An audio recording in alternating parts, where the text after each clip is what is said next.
양곡고를 졸업하는 윤범군에게도 졸업식에 가면은 남다르다. 서울대, 카이스트, 포항공대 동시 합격은 물론 인제의대에 입학을 하게 된 윤범군. 인제의대, 카이스트, 서울대 다 붙어가지고 정말 대단한 것 같습니다. 성실하고 노력도 많이 하고 그런 게 그냥 자기가 열심히 공부해서 원하는 데 갔으니까 그게 제일 부러운 것 같아요.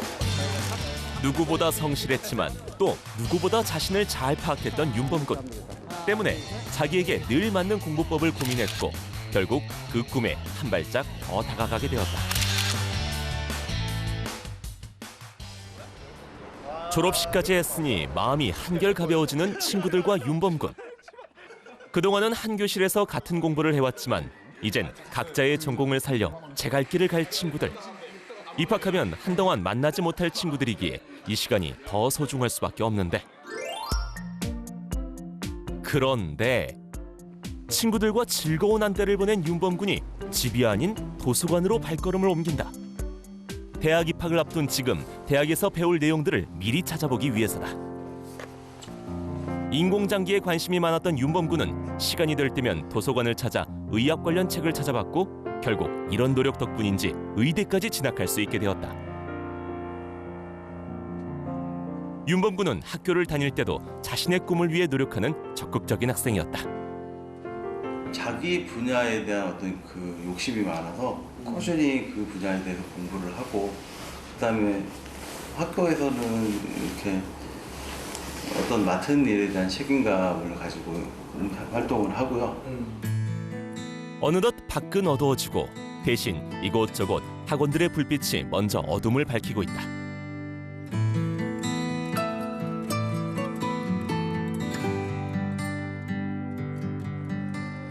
이 시간이면 을의 학원을 찾는 학생들.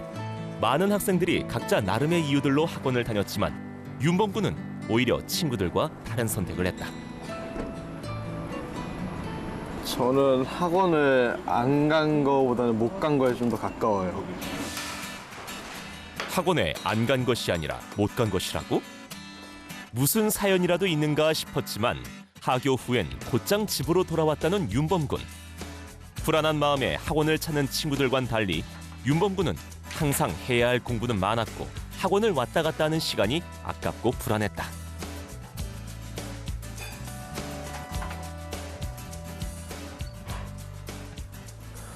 가뜩이나 저 혼자 공부할 시간도 없는데 학원을 가게 되면은 그마저도 시간이 없어져가지고 그래서 저는 저 혼자 공부를 했고 그 과정에서 저만의 공부법을 찾으려고 노력했던 것 같습니다.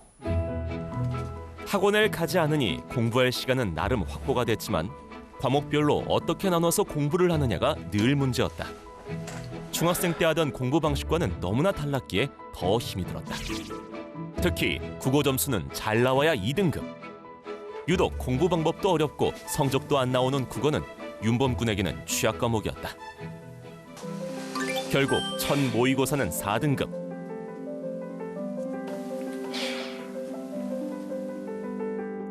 결국 공부한 시간과 결과가 비례하겠지 싶어 국어 과목에 더 많은 시간을 할애하기도 했지만 성적은 눈에 띄게 오르지도 않았다.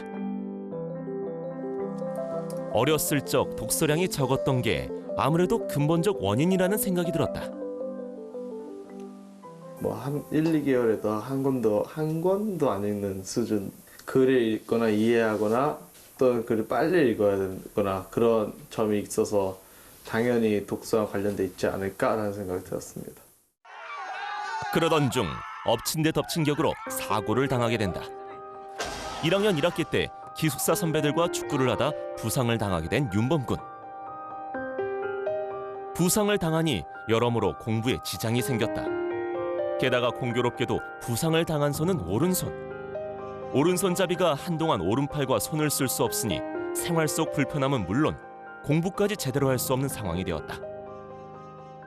그때는 진짜 빨리 해야겠다는 생각뿐이었는데 나중에 부모님 말씀이나 선생님 말씀 들어보니까 제가 극도의 스트레스를 받았다고 하더라고요. 마음은 조급해졌지만 다친 손을 원망하고 있을 수는 없는 일. 상황에 맞는 공부 방법을 찾아야 했다. 결국 손 대신 눈으로 더 자세하게 지문을 읽어보기 시작했다. 그랬더니 신기하게도 조금씩 방법이 보이기 시작했다. 지문 하나하나를 깊게 파서 모르는 게 없이 그리고 걸리는 부분이 없이 그런 공부법을 얻게 돼서 지금 되돌아보면은 나쁘지만 않았던 경험이지 않을까, 네, 그렇게 생각합니다.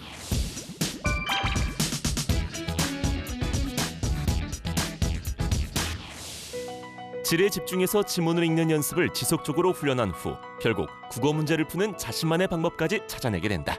먼저 이렇게 딱 문제를 보고 지문의 길이를 따라서 적당하게 시간 체크를 해요. 예를 들어서 이 지문 같은 경우는 한 6분에서 7분으로 측정을 하면은 쭉 문제를 풀다가 문제를 만약에 3번 문제를 못 보고 거의 7분 다 돼가면은 실제 시험장처럼 찍어야 돼요. 그냥 그 정도로 시간에 대해서 엄격하게 자기가 스톱워치 앞에다 두고. 먼저 한 지문당 적당한 시간을 책정, 시험처럼 풀어본다.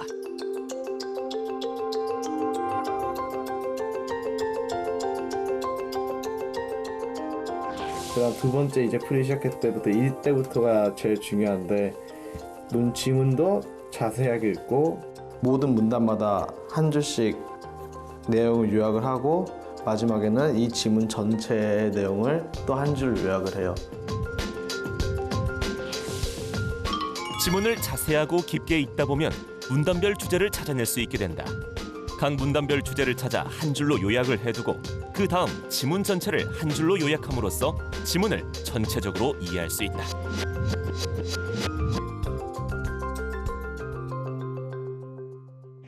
이렇게 답지를 펼치고 채점을 먼저 진행하는데, 이때 중요한 거는 첫 번째 푼 답하고 두 번째 푼 답하고 다를 때나 두 개 전부 다 틀렸을 때가 중요해요. 왜 4번이 답인지를 천천히 하나하나 읽어봐요. 답이 틀렸을 경우 하나하나 틀린 답을 꼼꼼히 분석하고 틀린 이유를 자신이 쓴 답과 비교한다.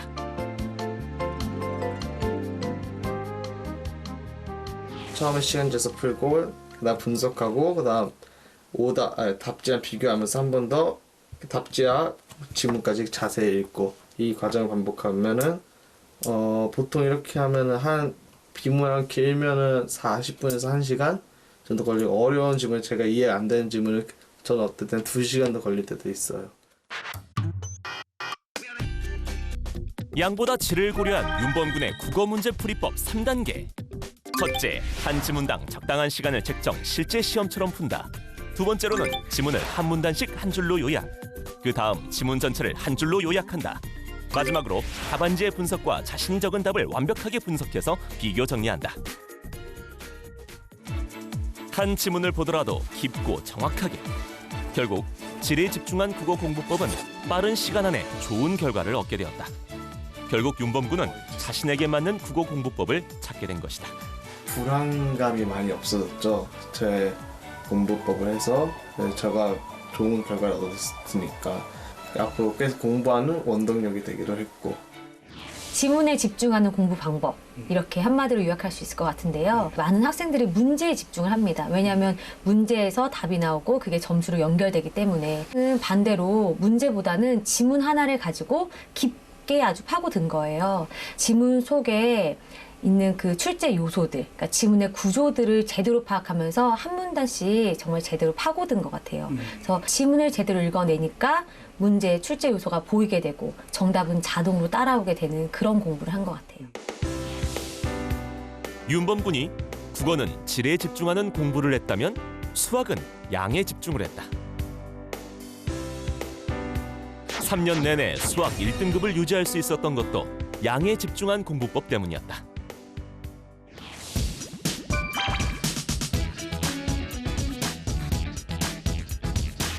수학은 일단 다양한 유형을 접하는 게 필요하다고 생각해가지고 많은 양의 문제 풀려고 했어요.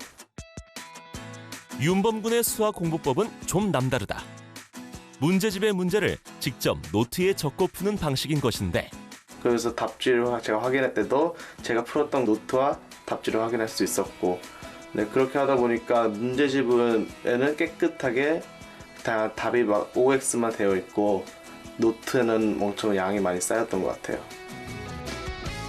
문제와 풀이 과정을 적어놓은 노트들. 문제집은 이후에 다시 풀기 위해 남겨두고 노트에 문제를 먼저 푼 다음 문제집에 맞았는지 틀렸는지 체크를 해두는 것이다. 문제를 푸는 감이 남아있을 때 저는 바로 답안지를 확인해서 저의 풀이하고 비교를 하는데요. 답안지를 보고 저는 여기에 그래프로 이용해서 한마디로 그림으로 도형을 그래프로 풀었는데 이 답안지에 보면은 방정식으로 푸는 게 나와 있어요. 다양한 풀이 방법을 하나도 놓치지 않은 윤범군. 그래서 물론 맞았긴 하지만 그럴 때는 여기 풀이 방법이 다를 때는 여기에다가 동그라미 치고 다른 풀이 방식을 풀었다고 해서 이렇게 점안에 표식을 해주고 그럼 다시 답안지가 풀었던 방식대로 한 번 더 풀려고 노력을 해요. 답안지에 나와 있는 모든 풀이 더 많은 풀이 방법을 익힐 수 있어요.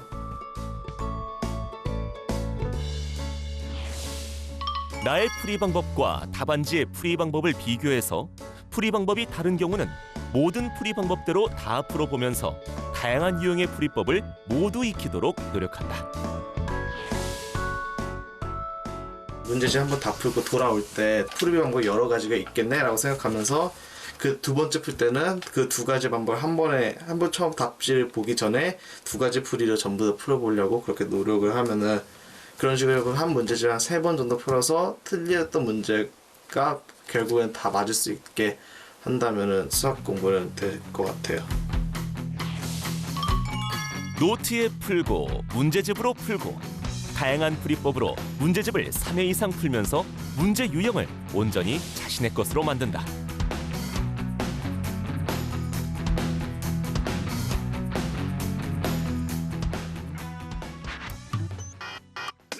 질보다 양, 이윤범군의 수학 공부법. 첫째로 노트에 먼저 문제를 풀면서 문제집을 깨끗이 유지해 같은 문제를 여러 번 풀고 익힌다. 그리고 나의 풀이 방법과 답안지의 풀이 방법을 비교 체크하고 마지막으로 다양한 풀이 방법으로 문제집을 3회 이상 풀어 유형을 익히도록 한다. 결국 각 과목별 양과 질을 고려한 공부법이 윤범군에게 좋은 결과를 가져온 것이다.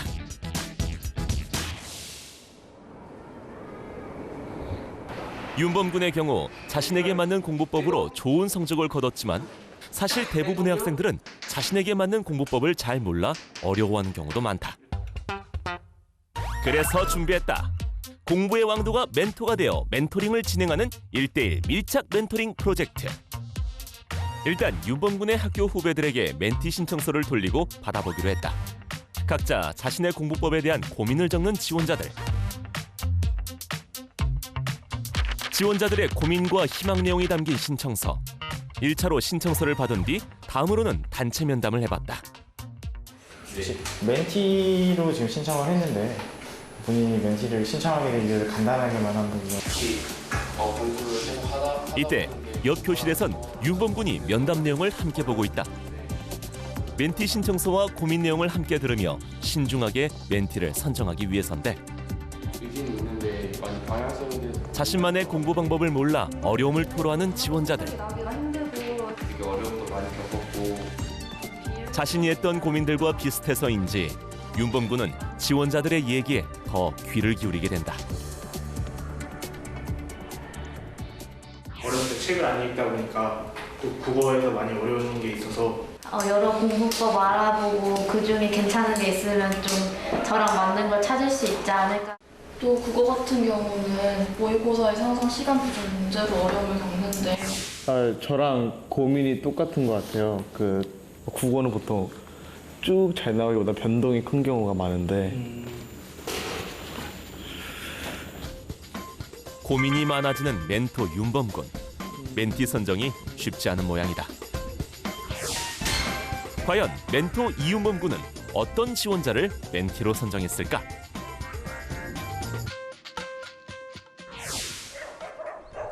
자신이 직접 뽑은 멘티에게 직접 찾아가는 멘토 윤범군. 편안한 분위기를 위해 첫 만남은 학교 밖에서 갖도록 했다. 안녕하세요. 오늘의 멘티는 양곡고 1학년 박상규 군. 독서량이 적은 데다 문과인데 국어 성적이 좋지 않아 고민이다. 안녕, 상균이? 네, 맞아요. 나는 처음엔 어색해했지만 금세 서로의 공통점을 찾아가는 멘토와 멘티. 고등학교 입학 초기 다른 성적은 좋은데 국어 성적만 좋지 않다는 공통점 덕분인지 멘토와 멘티는 그새 가까워진 것 같다. 설마 내가 되겠어? 이런 생각을 했는데 난 제가 저를 뽑아줬다 했으니까 저에게는 큰 영광이었죠. 저랑 상황이 많이 비슷해서 멘티로 제가 선정을 한 것 같아요. 독서량이 저도 많이 읽을 편이 아니기 때문에 저 옛날 모습이 떠올라서 그렇게 선정한 것 같아요. 본격적인 멘토링을 위해 멘티인 상규군 집을 찾았다. 먼저 멘티 상규군의 공부 환경을 살펴보는데 멘티의 학습 교재 등을 살펴보면서 상황을 점검해보는 멘토. 교재나 환경까지 고려해서 꼼꼼하게 멘토링을 하려는 것이다. 이제 본격적인 1:1 밀착 멘토링 시작! 멘토 윤범군은 먼저 멘티 상규군의 국어 문제 풀이 방법을 살펴보기로 했다. 문제를 푸는 모습만 봐도 공부 방법이나 문제점이 바로 파악이 되기 때문이다. 어떤 식으로 해? 채점할 땐? 풀기로 하는 데까지 다 풀어보고 그다음에 나중에 한 번에 채점하는 식으로. 아, 그런 식으로. 네. 공부를 안 하고 있다라고도 말할 수도 있을 것 같아요, 거의. 왜냐하면은 국어 공부는 자신의 풀이 과정, 사고 과정을 실제자에 맞게, 답지에 맞게 고쳐나가는 과정인데 그런 과정이 없이 문제 풀고 채점하고 이거 몰랐구나 하고 넘어가면은 자신의 했던 그 생각, 사고 과정을 고치는 그런 시간이 없어서. 바로 자신의 국어 공부법을 전수하는 윤범군. 지문에 시간을 매겨. 먼저 7에서 8분 정도를 내에 풀자. 내가 문제를 처음에 한번 빠르게 풀어. 그러니까 실제 수능장처럼 시간 제한을 두고 만약에 풀 때 못 푼 게 있어. 그럼 진짜 찍고 시험장처럼 해. 그 다음에 두 번째 볼 때는 완전히 자세하게 봐. 이게 제일 중요해. 문제 비문학 같은 경우에는 한 문단을 요약을 해. 한 번 읽을 때 그냥 내가 생각하는 중심내용 틀려도 되고 상관없어. 비극은 서로 견조 보는 데부터 나온다. 돼서 나온다. 그런 식으로 두 번째 문단도 요약, 세 번째 문단도 요약, 네 번째 문단, 다섯 번째 문단, 여섯 번째 문단도 그래서 한 줄로 전부 다 요약을 하고 지문 전체의 내용을 네가 생각하는 주제를 한 번 요약을 해. 한 줄로. 한 줄 요약을 해. 지문은 문단별로 한 줄 요약을 한 뒤 마지막으로 지문 전체를 한 줄로 요약한다. 이 방법은 두 사람처럼 독서를 많이 하지 않아 지문 이해가 쉽지 않은 학생들이 지문을 깊고 체계적으로 이해할 수 있게 하는데 도움이 되는 방법이다. 책을 많이 읽은 친구들은 이거 쭉 보면은 그냥 이 내용이 잘 들어오고 그런가 봐. 근데 나는 지문을 만약에 손을 안 쓰면서 읽으면은 집중력이 흐트러지는 경향도 가끔씩 있더라고. 그래서 예컨대가 나오면은 예컨대 네가 말하기로 그래서 동감을 치기도 하고 그 다음 또 비교 대조하는 지문 있잖아. 예를 들어서 향단은 춘향이의 간주어 보고하면 향단은 1, 춘향이 2 하면서 그냥 기호로 표시했던 것 같아. 춘향이라는 설명이 쭉 나오면 향단이는 지금 밑줄 긋고 다시 또 향단이는 저가 갑자기 춘향이는 이렇게 밑줄 그으면서 이런 식으로 표시를 하면은 문제에서도 비교 대조에 관한 문제가 나올 수밖에 없단 말이야. 그럴 때 비교를 하기가 편해. 지문을 분석하는데 나름의 방법과 요령이 있는데 우선 비교 대조 지문의 경우에는 비교 대상 각각을 숫자로 적어 도식화하는 방법이 있다. 또 대상에 맞는 글에 숫자를 적고 밑줄을 그어 이해와 분석을 돕는 방법이다. 이해될 때까지 읽어도 돼. 이때 시간에 전혀 신경 쓰지 않고 무조건 이해한다, 완벽하게. 난 또 이해를 이렇게 써. 멘토 윤범군은 자신의 방법을 하나라도 더 알려주고 싶다. 이걸 제가 문제를 읽고 주제, 과제, 핵심 내용 이런 거 물어보는 거면은 네가 그냥 주관식으로 한번 생각해 보는 게 좋아. 나 같은 경우는 핵심 과제를 미리 주관식으로 써. 이 지문 이 선지를 보지 않고 이 글의 핵심 과제는 뭐 사회적 불평등을 해소하는 거다. 그 다음에 선지를 봐. 그 다음에 이 선지가 왜 틀렸는지 왜 맞았는지 있잖아. 내가 생각하는 이게 맞고 틀린 이유로 쓰는 거야. 하나하나 다 네 생각을 전부 다 여기다 썼어. 나는 나의 생각을 왜 틀리고 맞는지. 그래서 이렇게 하나하나 선지 온구도 근거까지 정리한 것도 또 비교해보고. 지문을 이해하고 분석한 후 주제, 과제, 핵심 내용 등을 묻는 문제를 주관식으로 써본다. 그리고 모든 선택 지문에 정답인 이유와 오답인 이유를 적으면 지문의 내용을 자기 것으로 만들 수가 있다. 그러면은 너무 이게 진도도 너무 안 나가고 또 이렇게 또 다른 과목 하는데 시간을 좀 뺏기지 않을까요? 그러면 그렇게 하는 게 물론 시간이 오래 걸리고 그다음 진도도 안 나가는 것 같은 느낌이 드는데 한 번 할 때 제대로 깊게 하는 게 진짜 실력이 느는 거라고 생각해. 내가 여태까지 하고 있었던 공부는 이게 진짜 내 공부가 아니다 하는 생각이 들었고 이러한 공부 방식대로 한번 공부를 해보겠다 이런 다짐을 하게 됐습니다. 화법, 장문, 문법, 독서, 비문학. 문학을 예를 들면은 하루에 현대시 조금, 현대소설 조금, 고전시 조금 이렇게 하지 말고 네가 예를 들어 네 고전시가 부족하면 고전시 기출이 쭉 모아져 있는 문제집을 사. 그거 고전시만 계속 푸는 거야. 그 문제집이 끝날 때 동안은 일주든 이주든 그 문제집이 끝날 때 동안은 계속 그것만 풀어. 모아지는 게 다 끝났어. 그럼 그때 나서 네 두 번째 부족한 현대 소설로 넘어가든지 그렇게 해야지. 제재별로 나누어 부족한 영역부터 집중적으로 온전히 내 것이 될 때까지 공부한다. 그렇게 하게 되면 나중에 네가 모의고사 볼 때 현대식 소설, 시나 소설 무조건 하나씩 나오잖아. 시 딱 나오면 얘 내가 진짜 내가 이거 장인인데 이래 소위 말해서 이게 내가 장인인데 하면서 자신감 있게 풀 수 있고.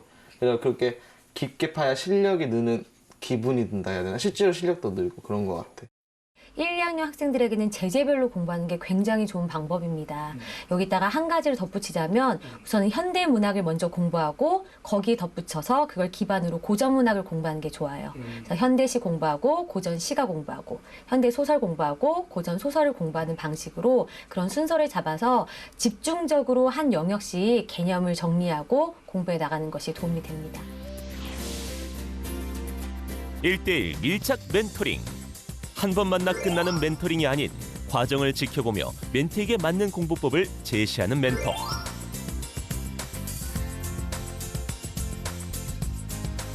멘토에게 배운 방식을 자신의 공부법에 적용해보는 멘티 상규군. 하지만 배운 내용을 적용해보는 것이 생각처럼 쉽지만은 않다. 결국 멘토 윤범군에게 SOS를 청해보는데 궁금한 게 있어서 전화했는데. 더 물어봐.